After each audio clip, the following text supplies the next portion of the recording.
అందరికీ ఈరోజు మనం చేయబోయేది వచ్చి దొండకాయ పచ్చడి. వీలుంటే ట్రై చేయండి. వేడివేడి అన్నంలో చాలా అంటే చాలా బాగుంటుంది.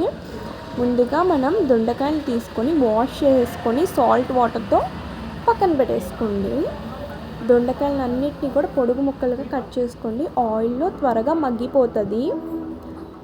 10 నుంచి 14 పచ్చిమిర్చి తీసుకొని మొదల్లో ఘాటు పెట్టుకోండి. ఆయిల్లో వేసుకున్నప్పుడు మిర్చి అనేది పైన పడదు.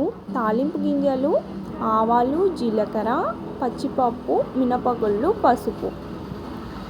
కడాయి తీసుకొని 2 టేబుల్ స్పూన్స్ ఆఫ్ ఆయిల్ వేసుకొని పోపు దినుసులు వేగాక పచ్చిమిర్చి వేసుకోండి. పచ్చిమిర్చి కూడా వేగిన తర్వాత మనం కట్ చేసుకున్న దొండకాయ ముక్కలన్నిటినీ కూడా బాండీలో వేసేసుకోండి.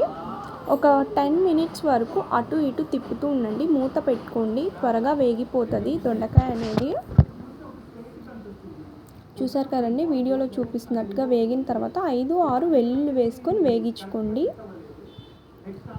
వీడియోలో చూపిస్తున్నట్టుగా వేగాలండి దొండకాయ అనేది.